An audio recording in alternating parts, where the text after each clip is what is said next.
Fiends, friends, and familiars. This is Matt Orozco from Macabre Daily here, and I'm joined again with one of our contributors, Brian Finnerty. Brian, how are you?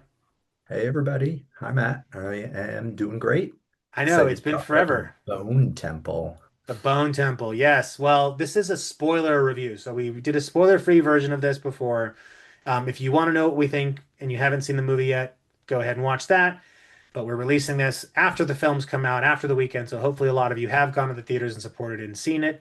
And we're going to talk about what happens in the movie because this is one that just begs to be discussed in detail. So, Brian, now that the gloves are off and we can talk about whatever we want, there's so many places to start, but I want to start No, with the Jimmy gang and Jack O'Connell and all of them.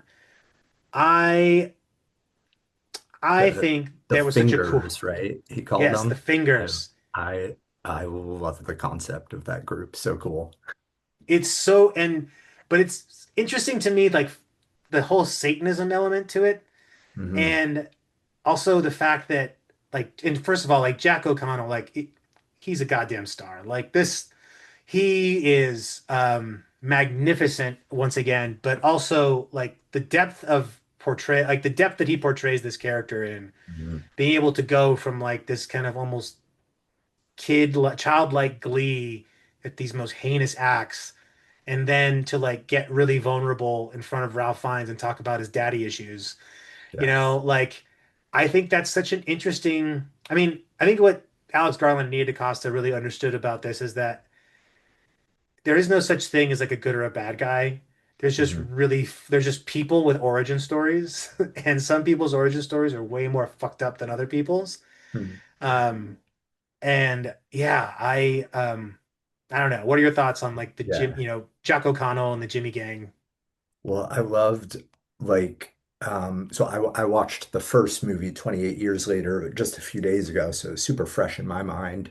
And we get the payoff in the first movie where Jimmy and his gang pop up at the last minute and we realize, oh, this is that kid from the very, very first scene who watched his family get killed, and this is him grown up.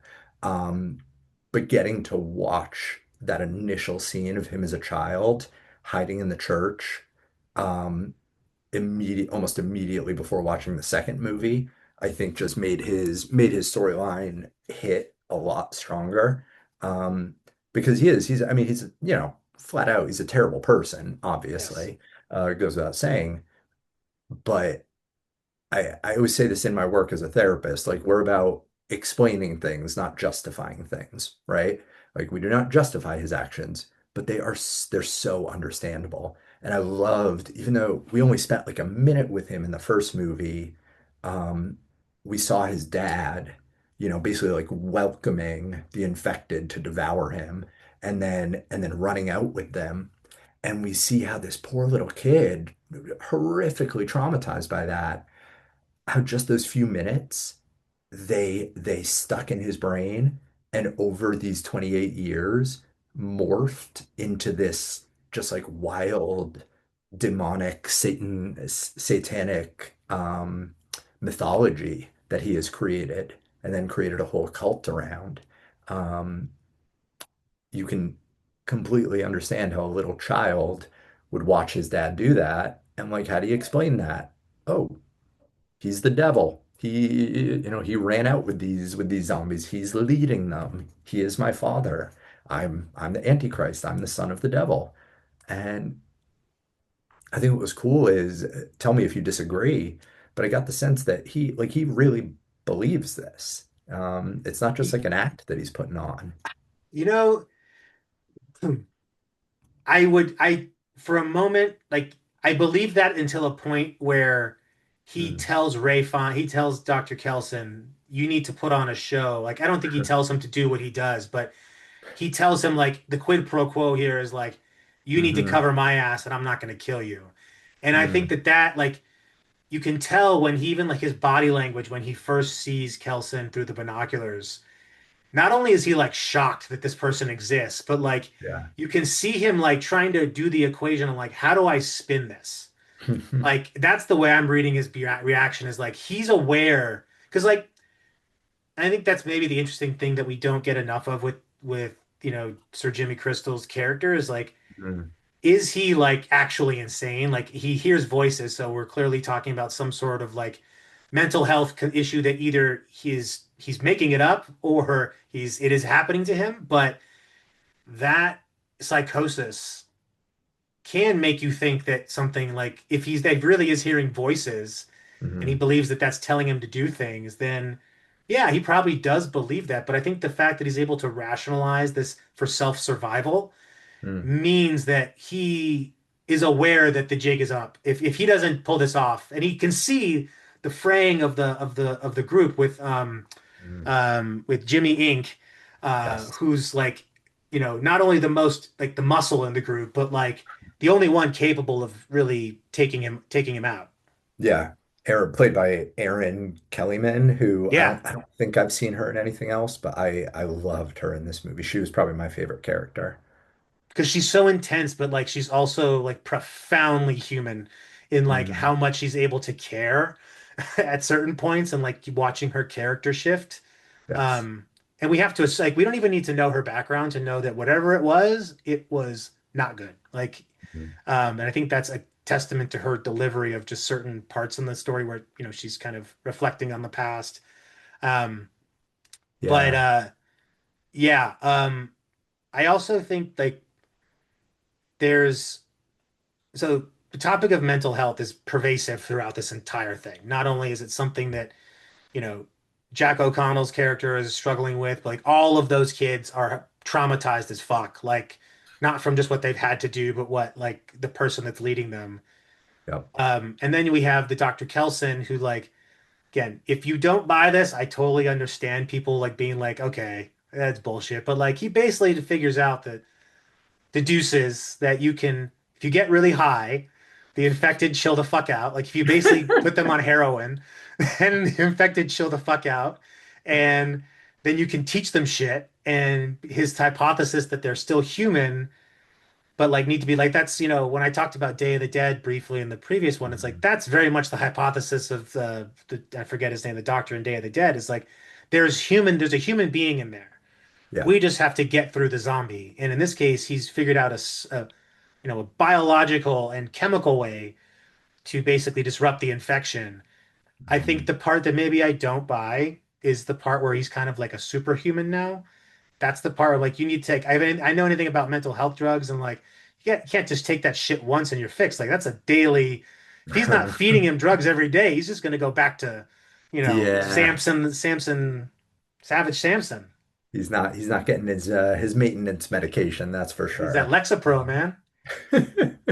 Well, I'm curious. Do you think we're gonna see Samson in movie Yes, three? Yeah. yes. It's In gonna be fact, like yeah, but I mean, obviously, the ending of this movie is, and again, reminder, spoiler, this is a spoiler review. So if you're watching at this point and don't come at us for spoiling this, but like Cillian Murphy's reintroduction at the end of the series Mhm. is a perfect way of tying this to the first films while not feeling like we're endeared to these characters, which we will be I feel like the third one will be that, which is like we're going to see this kind of like aggregation of these two people that come across Cillian Murphy and his daughter. Yep. When I think I don't know if she says her name, is it Kelly or something Sa like that?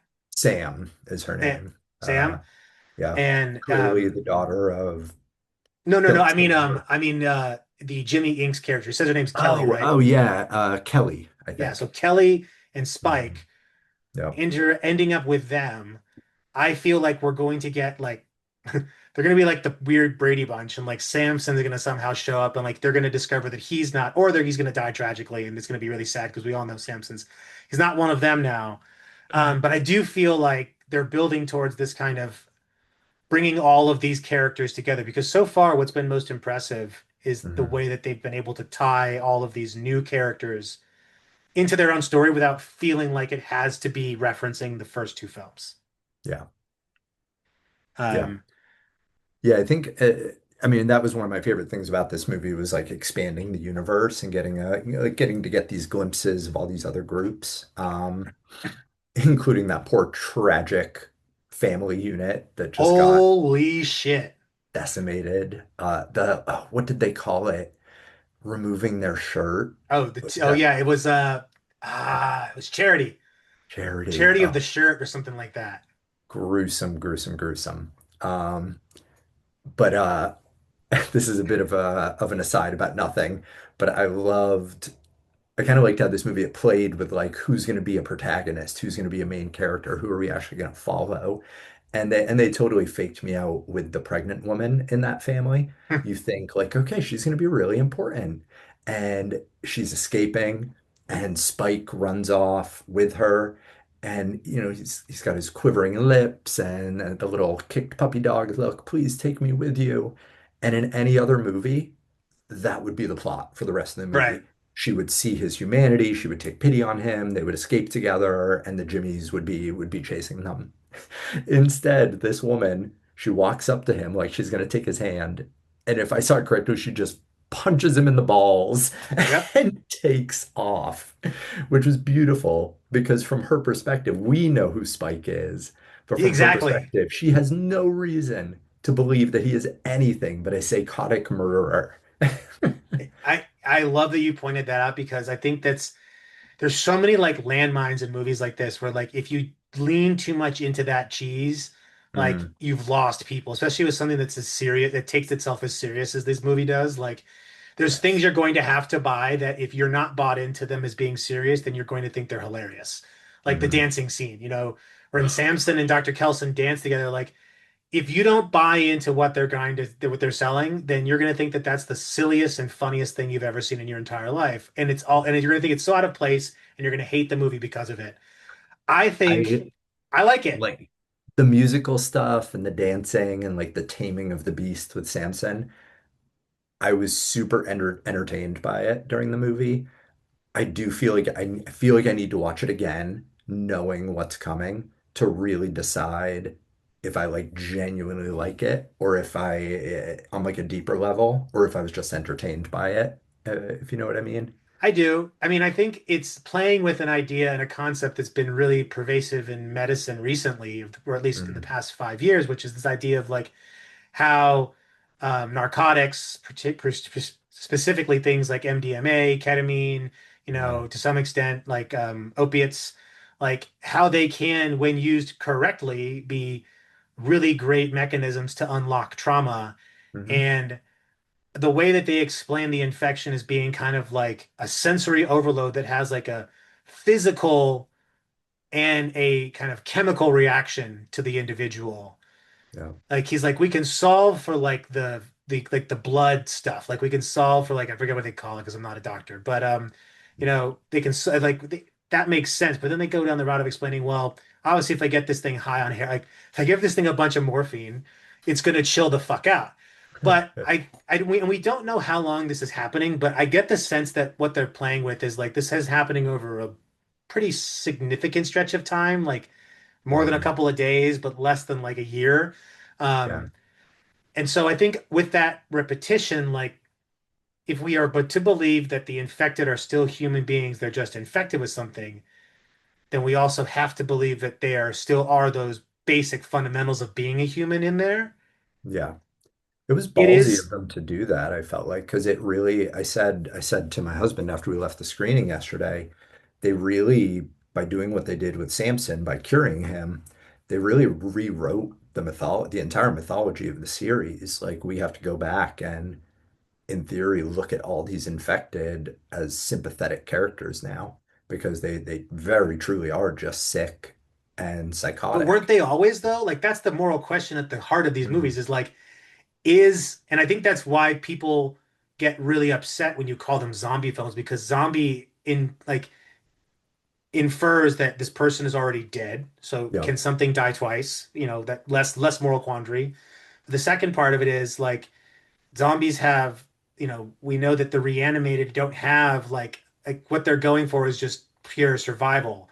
I Hmm. think in any like in no, not a lot of movies do this. Like not a lot of movies that play with this idea of an infected versus a zombie. And Yeah. I think that that's the question that's always been at the heart of these movies is like do you take pity and sympathize with someone who did not have any? they had no say in what happened to them, Yeah. and now they're the enemy simply because they are the ones that got infected. They're the ones that weren't fast enough, you know. Yeah. Yeah. Um, and I What think I that's think. always been at the question of these things. Like that's why some people have a hard time. That's why there's always a theme of being able to kill versus someone that kills. There's Mhm. always in all of these movies is like the capacity for inflicting harm. And I Yeah. think that speaks to that idea of like if you're the kind of person, and this makes a lot of sense in our current moment, if you're the kind of person that believes a mother should get shot in the face because they were trying to move out of the way, Yeah. then you're the kind of person that's going to have no issue killing people, whether they're infected in humans or humans or not. You're going to kill them. Just Yeah. like if you're questioning yourself, should I kill this person? Your moral compass is already far stronger than that of the other. Mm. Yeah. Yeah, it's interesting. I mean, I think it's always been a through line of the movies. I just think this one leaned into it a lot more heavily than the others. Like For the other sure. ones, it posed the question. Sure, they like talked about it a little bit, but I think this one, I mean, this one just firmly establishes it now. Like it goes away from conjecture or theory, and it's just fact. Um, and I know, like in the previous movies, they always, I can't remember if it's just the first movie or all of them. They refer to it as the rage virus, I think. Yeah. This one almost suggests that we have to like reverse it, that we should be calling it like the fear virus, because it had that brief moment where it showed us what Samson was seeing. And that's like the psychosis. These infected people are seeing humans as like these demonic, monstrous entities. And it almost rewrites it as if they are killing the humans out of self-defense and fear Right. Well, it's like because like who's the bad we're the person? monsters. Like the Yeah. bad person is based on perspective. What I think is Hmm. an interest, like actually hadn't thought about that. And I think that that's a very interesting way of framing this is like if we're going to make the infected sympathetic characters, we also have to understand why they're sympathetic Yeah. and make pose the same question is like, is it okay to kill purely out of the expectation that the other is going to harm you? Yes. Um, and I want to give this film, I mean, obviously it was directed by Nia DaCosta, who's a woman of color. And she, this film passes the Bechdel test with flying colors. But also, I think one of the things that's so fascinating about it is that it is such a story about the reminder of like what happens to unchecked like male emotions when like the Mhm. manosphere that comes to mind is like Sir Jimmy Crystal's character represents like the absolute worst possible perception of what a man should be like and what a man's values are. But it represents an old way of thinking because he's still stuck in his old like his child brain Mhm. and obviously with a very interesting like religious heavy upbringing. And so I I think that there's just so much like male for male love in this movie that is not like sexual but is more relation like Mhm. friendship based. Yeah. And I think that that's a really like it's an important reminder of like someone like Dr. Kelson doesn't happen because they're a doctor. They happen because they genuinely care for people. Yeah. And I think that's what they're trying to explain with Samson is like, yeah, like there's a human behind this giant, giant donged, mutated guy. But like, Yeah, that was interesting. Like I didn't necessarily pick up on it when I was watching it, but yeah, as you were saying that, their Dr. Kelson and Samson's relationship is very physical. It's very intimate. I mean, they're both. Samson is fully naked for most of it. Kelson takes his shirt off in half of their scenes. We see him naked a couple times in the movie. Yeah, it's a very, very physical relationship, it but was not. interesting. I was trying to read into this, but it was kind of interesting that he left a garment for Samson. Like, and I was kind of wondering, like, maybe if he thinks he's cured him, that he's going to realize he's naked and he's going to freak out. But I'm like, hey, man, like, if you're swinging a club like that, no one's going to mess with you. So, like, might as well leave that out there as a way of telling people to not fuck with you. But Uh, uh, I think it'd be impossible for us not to talk about what might be. Well, one, I'm imagining that Sony probably dug deep into their licensed music vault for this movie because there's oh, so many good songs that are needle dropped in here. But by we're far, going to talk about your favorite scene, right? I thought of yes, you as soon as this happened. I was as giddy as those fucking high kids were. Um, And I'm imagining he must have like given them like a low grade form of like ecstasy or something like that. I don't know. Uh-huh. But not that I would know what that's like. But yeah, the I've never seen the use of, well, for one, I was mouthing the whole introduction monologue for Number of the Beast as soon as it came on. And I was like, as soon as I saw the record sleeve get pulled out, I'm like, oh my God. Like that is the record. That's one of my favorite records of all time. Yeah. And wow, just wow. See, I will admit here, I am not a musical person at all. I know what's popular on the radio at any given time, but don't ask me about like discography or music history. So like, I know who Iron Maiden is, but like I couldn't have told you the name of one of their songs before this movie, and I still loved it. It was amazing. And they really played, like, for those that know the song, like they really play it out. Like they kind of cut a little bit of the solo in the middle, but like it's like a 5.5 minute long song, and like they play like 4 minutes of it. Yes. Um, and I, yeah, that was so very cool. That whole scene, that whole like kind of him putting on that show for them. Hmm. But obviously it leads to like probably one of the most, I don't know. It's again, we're going back to the idea of like the only thing that keeps us from being our worst version of ourselves is each other and how we Hmm. treat each other. And the fact that like Kelson recognizes that it's Spike in there, Yes. and he like he basically sacrifices himself. I don't think he intends to sacrifice himself, but he's Hmm. trying to kind of pull a fast one. And again, it's that reminder of like, he asked him like, "Why'd you do that?" He's like, "I'm not going to let you get taken by, like, when I knew it was you. Like, are you kidding me? Like, wouldn't you do the same?" I think that's kind of the whole point of this movie, is like to remind you that like, yeah, we could all act like a piece of shit all the time to each other, but like, what if we didn't? Yeah. Yeah. Yeah. I mean, I said in like the spoiler-free conversation, I mentioned that as dark and as gruesome as this movie was, I was surprised at like this general theme of hope that came throughout it. And what I thought was very cool about it was the just like the unexpected source of the hope. Mhm. That Kelly, Jimmy Ink, um, shows all signs of being like one of the major protagonists in the next movie and like a heroic protagonist at that. But even though she took sympathy on Spike and she ultimately saved him, at the end of the day, she's still a Satanist, and still a pretty dangerous person. Someone who was killed, one can assume from Yeah, how they're she set probably up, killed a lot many, of people. many, many people. Um, but she somehow they twist it to where she's also somehow like the moral center of the movie as well in some ways. Um, I think she kind of represents the elasticity of like human compassion, and also mm, the irony and like almost kind of nonsensicalness of it all, because mm, you like, just like you're not supposed to really root for her because you know how awful of a person she most likely is, yeah, you also understand that like she comes from you understand that whatever happened to her made her that way, not so much that she was born that way.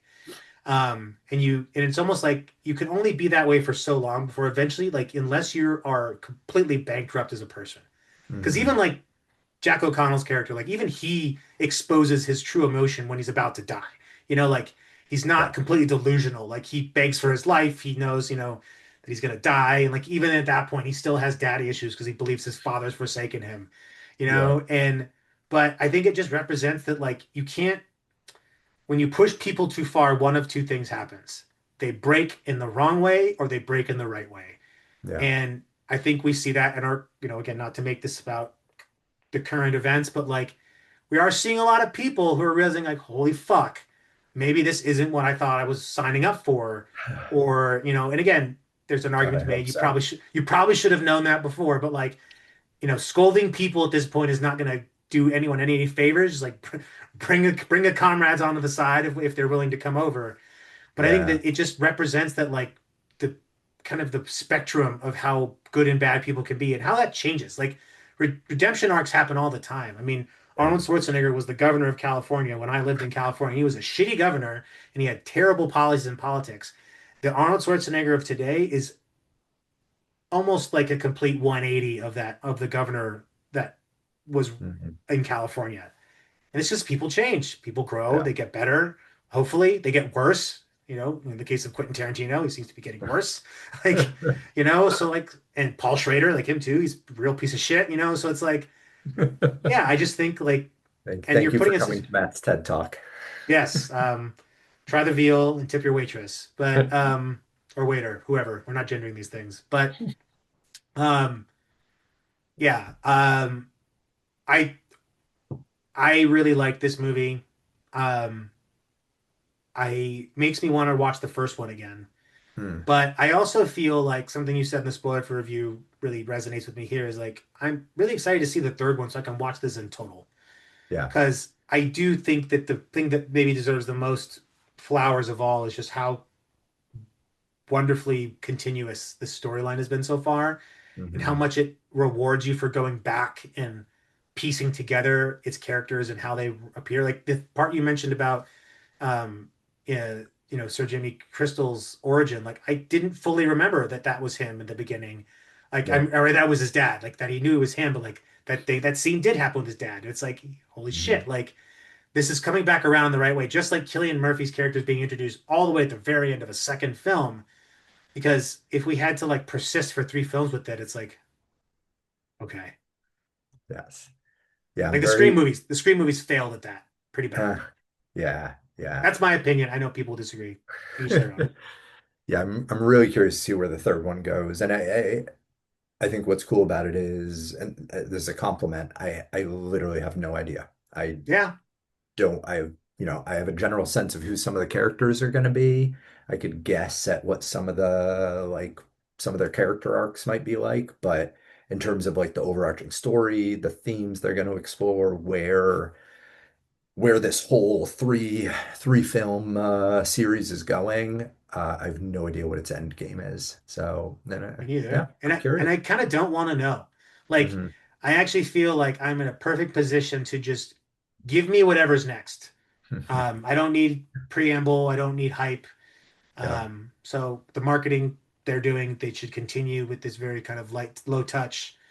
Oh, Um, going in blind is so much fun. Like this movie, I think is the most successful I have ever been at going in blind to a movie. I didn't see a single trailer, did not read a single thing about it. I looked it up today, and apparently everybody's known Cillian Murphy was coming back for like a year now. I actually had no idea. So that was actually a surprise to me in that last scene. I mean, I kind of expected it and suspected, but I did not know it was confirmed. I remember that the rumor was even before the first film got released that he was coming back. But then there was the rumor that he played one of the zombies and like one of the major stills. And I'm like, this is why the fucking internet like is like the best worst thing ever because like not everyone needs to have an opinion or needs to jump to a conclusion in such a public forum. Cue Yes. these episode 9 of Stranger Things, which we just fucking debacle. But anyways, Brian, do you have any final thoughts or topics we haven't covered about this that you want to make sure we address? Oh, I think we've talked about most of it. I mean, I think just yeah, I want to call out Aaron Kellyman again as like my MVP and Ralph Fiennes just for that musical number. He is a national treasure. Just like the physicality of that performance was incredible. And I feel like this conversation is maybe I came into this saying like I liked it, I didn't love it. This is what I like about talking about movies. I think I love it a little bit more after this conversation. So, um, again, I mean, yeah, a great experience. People won't be disappointed with it. I think you're touching on an interesting theory, which is that if more people discussed movies after they saw them, they might actually have a more favorable view of them because it Mhm. gives you the ability to maybe, I mean, because I like to read other people's reviews, well, especially when I like something and when I don't like, it's like either way, simply because it provides me perspective. Like, oh, this person kind of thinks what I'm thinking. Like, oh, I didn't see that way. Because I don't think a lot of us go into a movie explicitly looking for themes or meaning. In fact, I think we primarily go to Yeah. be entertained. But if we happen to get something out of it that's more than that, we usually bring it, most of the time, we're bringing that to the movie. Yep. That's not there as text. It's something that we are attributing to it. But in the case of this movie, I think it is, there's some pretty clear text that's not subtext anymore about and making some clear statements about hope and about what being human means, the importance of our mental health. I think that those are, maybe that's my those are my love languages as far as thematic film is concerned. But Uh, yeah, I really enjoyed so talking with you about this.